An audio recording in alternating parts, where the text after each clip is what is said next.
आज का हमारा टॉपिक है CO2 लेजर। CO2 लेजर एक गैसियस लेजर है, molecular gas laser. Molecular gas laser जिसकी डेवलपमेंट 1964 में CKN पटेल ने की थी बेल टेलीफोन लेबोरेटरीज। ये हमारी हाईएस्ट एफिशिएंट लेजर है। इसकी पावर आउटपुट है 20 किलो वाट तक और इसकी बीम डाइवर्जेंस जो है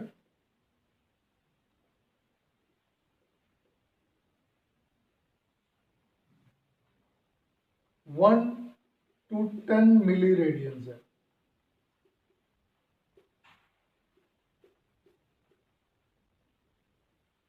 1 to 10 मिली रेडियन, 1 से 10 मिली रेडियन। जितना कम ये हमारा बीम डाइवर्जेंस होगा उतनी ज्यादा डायरेक्शनल हमारी लेजर होगी। तो इसका बीम डाइवर्जेंस बहुत कम है, इसलिए ये बहुत ज्यादा डायरेक्शनल है। अब बीम डाइवर्जेंस होता क्या है, सपोज करो ये हमारी लेजर बीम, अगर हम इसके आउटर एज पे कोई टेंजेंट डालते हैं, सपोज करो ये हमारा आउटर एज है। आउटर एज कैसे डिफाइन करते हैं हम, जहां पे इंटेंसिटी 1/e टाइम्स रह जाए ओरिजिनल इंटेंसिटी की। ओरिजिनल इंटेंसिटी सपोज करो यहाँ पे हमारी आई नोट है, अगर जहां उसका 1/e रह जाए, तो यहाँ सपोज करो 1/e टाइम्स इंटेंसिटी है, तो यहाँ से हमने टेंजेंट ड्रा कर लिया एक्सिस पे।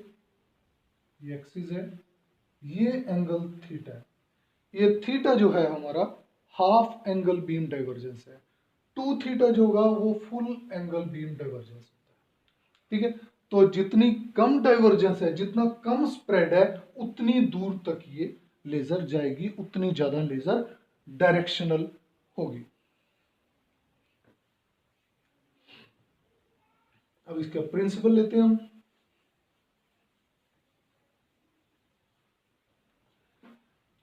जो CO2 लेजर है उसमें 3 गैसेस का मिक्सचर है, CO2, N2 और हीलियम। 1:2:3 रेशियो होता है इसका। नाइट्रोजन का काम क्या है, नाइट्रोजन का काम है कार्बन CO2 के जो मॉलिक्यूल्स हैं, CO2 के मॉलिक्यूल्स को एक्साइट करना। ठीक है, नाइट्रोजन का काम क्या है, N2 का काम क्या है, जो CO2 के मॉलिक्यूल्स हैं उनको एक्साइट करेंगे, या हम ये कहेंगे पंपिंग एफिशिएंसी बढ़ाएंगे। कैसे बढ़ाएंगे अभी वर्किंग में हम डिस्कस करेंगे। और जो मेन लेजर एक्शन है वो CO2 के मॉलिक्यूल्स में ही होता है। जो लेजर एक्शन होगा, जो लेजर ट्रांजिशन होगी, वो CO2 में ही होगी। हीलियम का क्या काम है वो भी हम बाद में डिस्कस करेंगे। अब जो CO2 है हमारी, इसकी 3 वाइब्रेशनल मोड्स हैं, वाइब्रेशनल स्टेट्स हैं।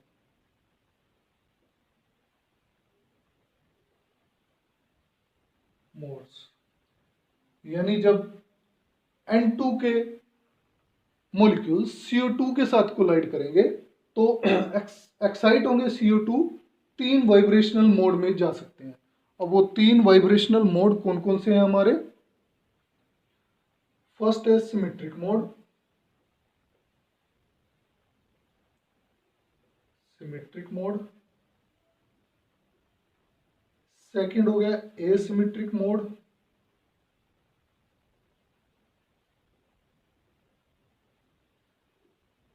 और third one is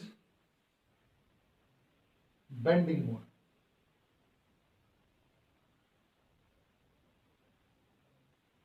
bending mode जो सिमेट्रिक मोड है उसमें ये हमारा कार्बन एटम है CO2 का, ये ऑक्सीजन,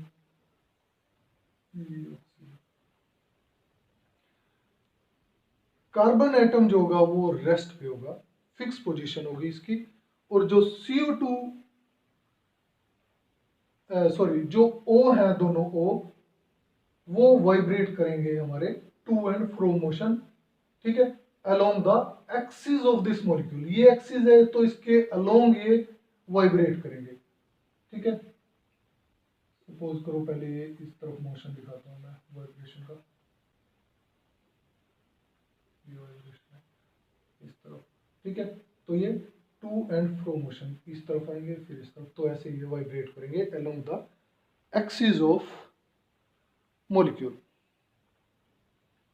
दूसरा मोड है एसिमेट्रिक मोड। एसिमेट्रिक मोड में कार्बन एटम, यहां ऑक्सीजन, ऑक्सीजन, तो ऑक्सीजन के जो दोनों एटम्स हैं उनका मोशन अगर इस डायरेक्शन में वाइब्रेट कर रहे हैं, सपोज करो ये हमारा ये वाइब्रेशन दिखा रहा हूं मैं इस डायरेक्शन में, तो कार्बन एटम इनके ऑपोजिट वाइब्रेट करेगा, इस तरफ आएगा, इसका मोशन इस तरफ होगा। तो ऐसे ही अगर ये मोशन ऑक्सीजन का इस तरफ होगा तो कार्बन का ऑपोजिट होगा। तो ऑक्सीजन एटम जो होंगे वो वाइब्रेट करेंगे, ऑक्सीजन और कार्बन एटम एक दूसरे के ऑपोजिट वाइब्रेट करेंगे along the axis of this molecule. ये हमारा हाईएस्ट एनर्जी मोड है, इसके कोरस्पॉन्डिंग हमारी हाईएस्ट एनर्जी स्टेट आएगी CO2 की। ये इंटरमीडिएट स्टेट होगा और ये लोएस्ट एनर्जी स्टेट हम कह सकते हैं इन तीनों में। तो बेंडिंग मोड में क्या होगा, सपोज करो ये हमारा कार्बन, ऑक्सीजन,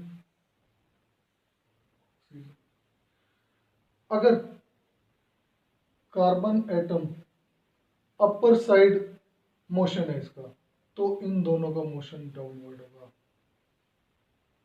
ठीक है। ऐसे ही vice versa and vice versa, इसका अगर डाउनवर्ड है तो इनका अपवर्ड, तो ये इस तरह से वाइब्रेट करते हैं, ठीक है। किस डायरेक्शन में, perpendicular to the direction of axis, इसके परपेंडिकुलर मैंने शो किया है, ठीक है। तो ये मोशन मैं दिखा रहा हूँ, ये इसका इस तरफ है तो ये इस तरफ, ठीक है। तो ये इस तरह से इनकी वाइब्रेशन, ये हमारा बेंडिंग मोड है, ठीक है।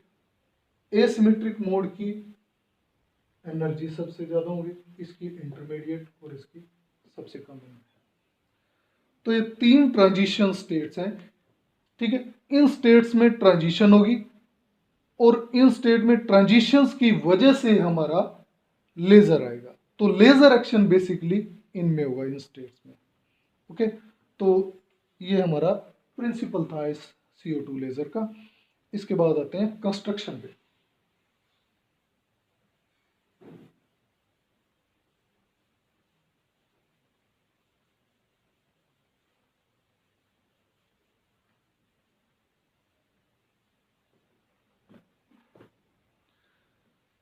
कंस्ट्रक्शन किसी भी लेजर के मेन तीन कंपोनेंट होते हैं। पहले हम लेते हैं active medium,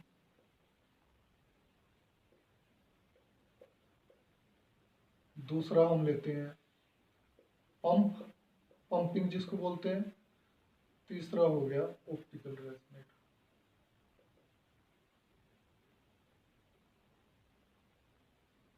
resonator. Optical resonator. Active medium में हमारा मिक्सचर है तीनों गैसेस का, CO2 plus N2 plus helium, 1:2:3 ratio में। इन तीनों को मिक्सचर जो होगा ये एक्टिव मीडियम है। इसमें ये एक्टिव मीडियम, इसकी वजह से ही हमारी लेजर आएगी, हम ये कह सकते हैं। पंपिंग के लिए हम इलेक्ट्रिक डिस्चार्ज यहां यूज करेंगे।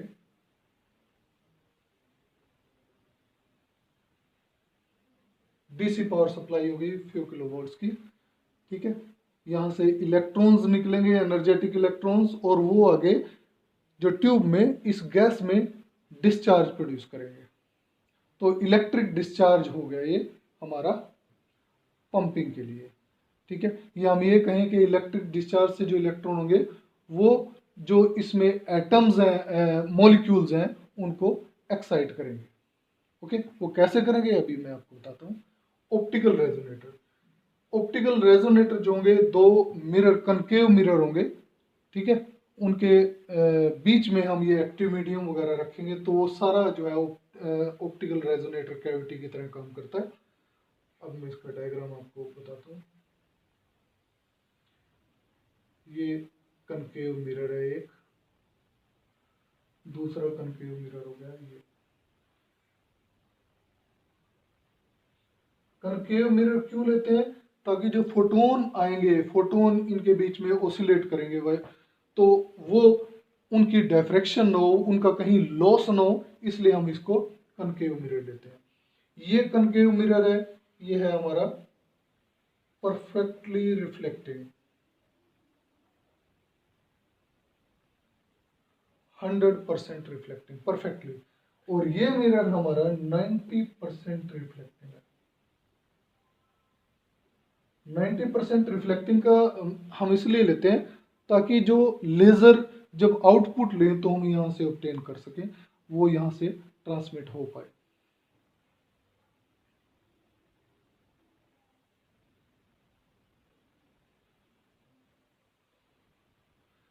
और जिस ट्यूब में हम रखेंगे इसको, वो क्वार्ट्ज सील्ड ट्यूब होगी। क्वार्ट्ज सील्ड ट्यूब, सील्ड मतलब उसमें वैक्यूम होगा, अंदर कोई कंटेमिनेशन वगैरह नहीं होगा। क्वार्ट्ज सील्ड ट्यूब होगी जिसकी लेंथ 5 मीटर और डायमीटर 2.5 सेंटीमीटर होगा। लेंथ 5 मीटर होती है और diameter 2.5 centimetre.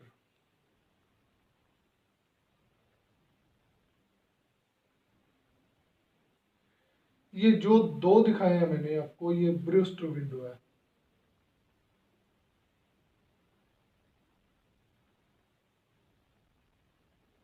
Brewster window, Brewster Windows किस लिए? हम पोलराइज लेजर बीम ऑब्टेन करने के लिए।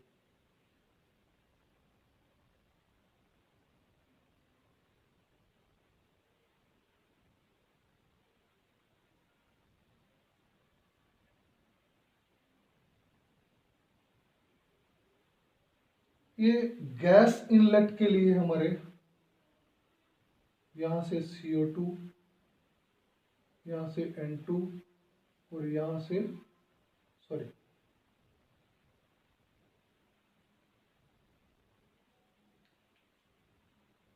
ये CO2,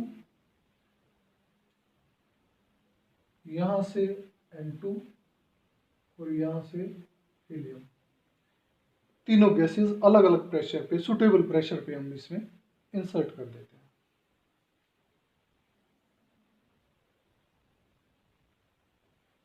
अब ये कहा है मैंने क्वाड सील ट्यूब, तो यहाँ सील का होगी वैक्यूम, जब इसमें वैक्यूम से,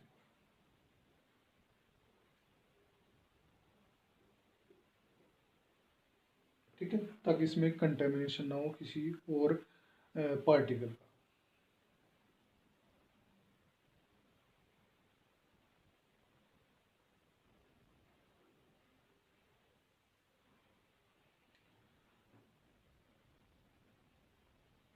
ये इलेक्ट्रोड्स हो गए, यहाँ से DC पावर सप्लाई हमने कनेक्ट की,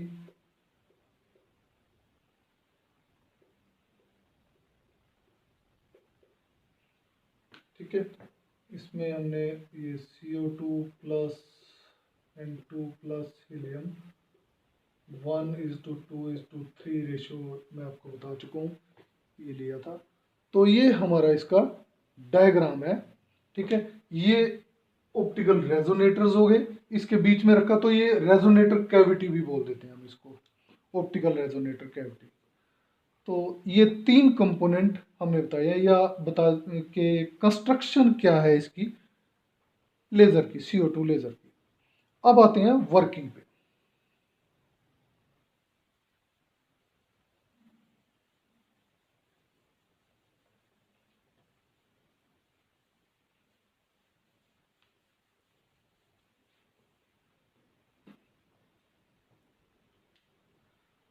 वर्किंग में एनर्जी लेवल डायग्राम से बताऊंगा आपको।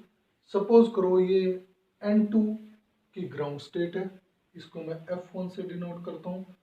सपोज ये ग्राउंड स्टेट है CO2 मॉलिक्यूल्स की, इसको मैं E1 से डिनोट कर रहा हूँ। ओके, ये F2 जो है एक्साइटेड स्टेट है N2 की, और ये एक्साइटेड स्टेट होगी हमारी वाइब्रेशनल स्टेट जो एक है तीन में से, वो 5 जाएगी, बीच के लेवल अभी शो करता हूं मैं, ये होगी CO2 की। इन दोनों की एनर्जी जो है वो सिमिलर है। ओके, इन दोनों की एनर्जी लगभग सेम है।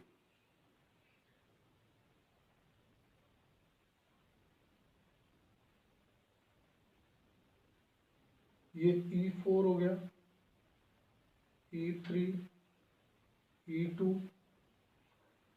ये E1, ये हीलियम पड़ा है, हीलियम की ग्राउंड स्टेट। ओके, अब N2 जो है, N2 का मोलिकुलर मास कम है, तो इसकी प्रोबेबिलिटी जो होगी सबसे ज़्यादा होगी एक्साइट होने की सबसे पहले। तो ये जब डिस्चार्ज हमने प्रोड्यूस किया with the help of power supply, electron जो एनर्जेटिक इलेक्ट्रॉन होंगे वो N2 के मॉलिक्यूल्स को एक्साइट करेंगे F2 में, F2 स्टेट में। ये होगी एक्साइटेशन, लिख सकते हैं हम, excitation of N2 bye electron collision.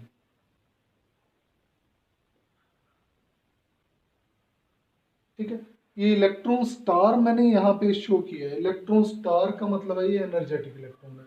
तो इसको अगर मैं शो करना चाहूँ इक्वेशन से, N2 plus E star, this will give N2 star plus electron. ठीक है, ये इलेक्ट्रॉन बचेगा एनर्जी लूज करके, और N2 के जो मॉलिक्यूल्स हो गए वो एक्साइटेड स्टेट में चलेंगे। अब ये F2 जो है ये हमारी मेटास्टेबल स्टेट है।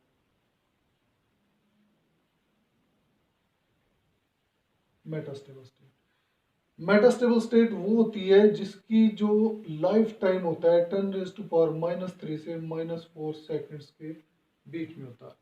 10⁻³ से 10⁻⁻4 सेकंड्स के बीच में। ठीक है, यानी हम ये कह सकते हैं कि ग्राउंड स्टेट से इसका लाइफ टाइम कम है, लेकिन एक्साइटेड स्टेट से ज़्यादा है। तो यहाँ जो एटम्स या मॉलिक्यूल्स होंगे वो ज़्यादा टाइम तक स्टे कर सकते हैं। जब ज़्यादा टाइम तक यहाँ स्टे करेंगे तो उसकी प्रोबेबिलिटी होगी दूसरे एटम्स या मॉलिक्यूल के साथ कोलाइड करने की और उनको अपनी एनर्जी ट्रांसफर करने की, वो बढ़ जाती है।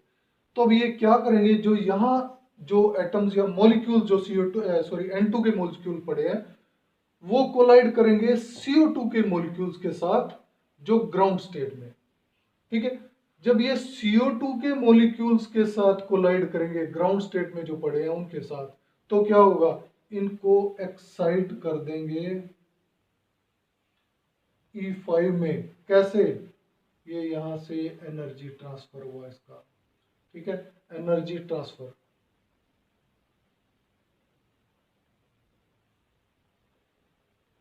क्योंकि इन दो लेवल्स की एनर्जी सेम है तो एनर्जी ट्रांसफर हुआ। कैसे, एनर्जी ट्रांसफर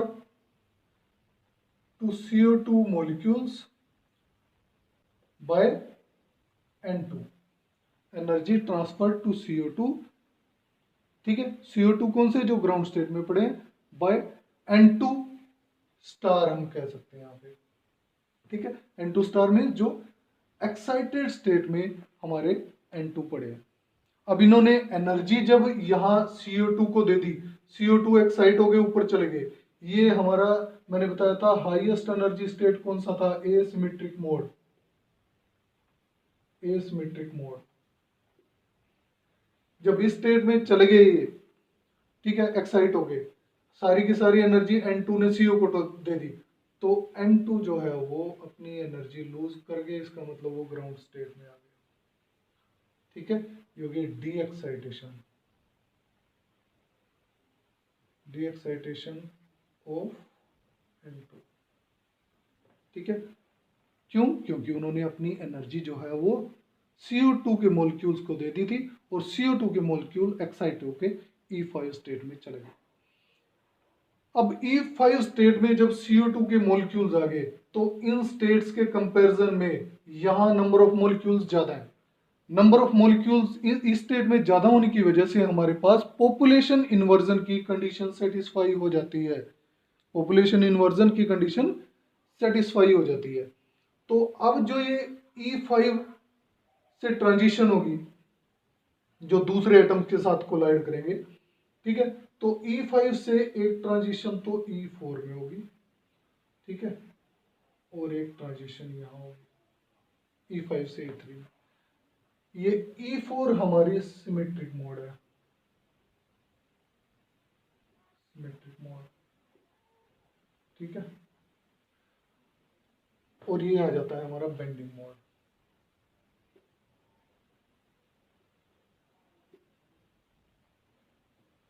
बेंडिंग मोड, इन दोनों को हम बेंडिंग मोड शो कर सकते हैं। ठीक है, तो ये E5 से जब E4 में ट्रांजिशन हुई तो क्या होगा? एनर्जी लूज होगी। वो एनर्जी क्या होगा? इंफ्रारेड फोटोन निकलेगा 10.6 माइक्रोमीटर का, 10.6 माइक्रोमीटर वेवलेंथ का फोटोन यहां से एमिट हुआ।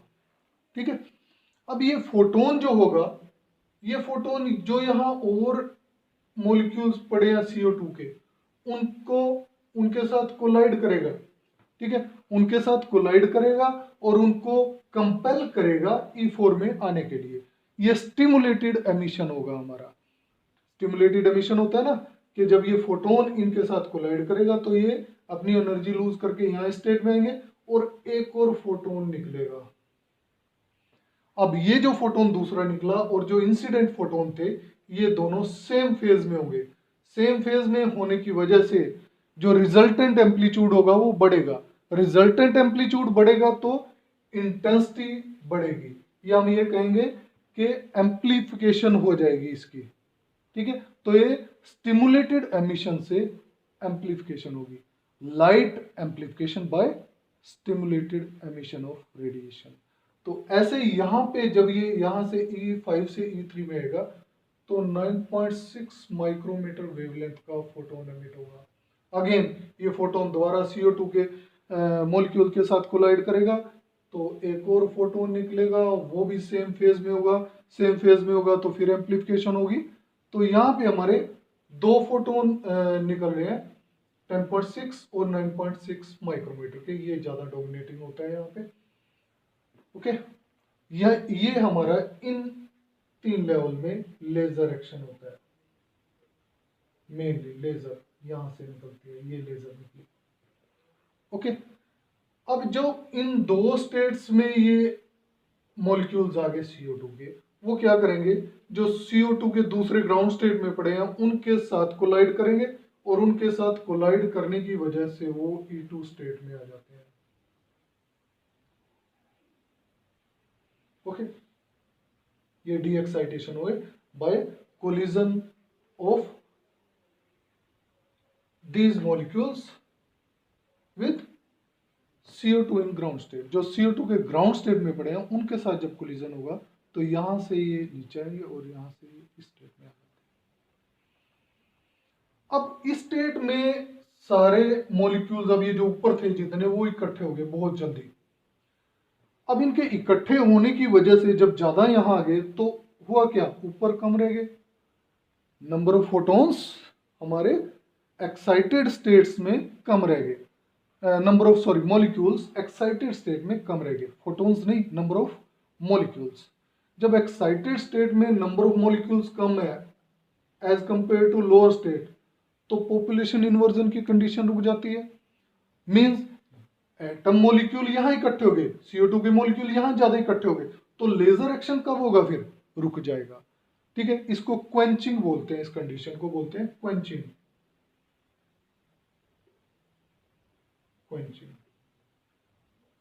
लेजर एक्शन स्टॉप हो जाता है। इस क्वेंचिंग को हमें रोकना है, जो यहाँ नंबर ऑफ मॉलिक्यूल CO2 के इकट्ठे हो रहे हैं उनको रोकना है। उनको रोकने के लिए फिर रोल आता है हीलियम का।